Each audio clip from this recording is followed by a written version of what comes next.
আপনি একটি চিড়িয়াখানায় 10টি সিংহের দেখাশোনার দায়িত্বে আছেন। সেখানে একটি ভেড়াও আছে। কিন্তু মজার বিষয় হলো এই যে চিড়িয়াখানাটি একটি ম্যাজিক চিড়িয়াখানা এবং সেই চিড়িয়াখানার সিংহগুলি খুবই বুদ্ধিমান। যদি চিড়িয়াখানার যে কোনো একটি সিংহ ভেড়াটিকে খেয়ে নেয় তাহলে সিংহটি নিজেই ভেড়া হয়ে যাবে।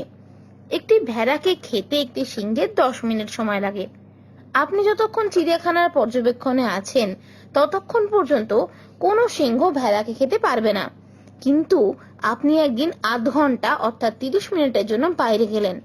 যখন আপনি চিড়িয়াখানাতে ফেরত এলেন তখন আপনি কটি ভেড়া ও কটি সিংহকে দেখতে পাবেন।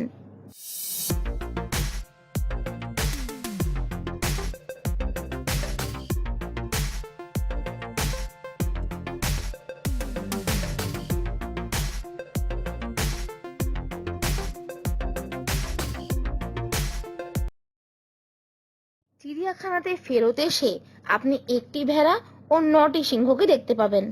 আমি আগেই বলেছিলাম সিংহগুলি খুবই বুদ্ধিমান। একটি সিংহ যখন একটি ভেড়াকে খেয়ে নিজেই ভেড়া হয়ে যাবে তখন বাকি 9টি সিংহই পুরো ঘটনাটি দেখে ভেড়ারূপী সিংহটিকে খেতে আসবে না, কারণ তারা বুঝবে যে ভেড়ারূপী সিংহটিকে খেলে তারা নিজেরাই ভেড়া হয়ে যাবে, আর সিংহ কখনোই ভেড়া হতে চাইবে না।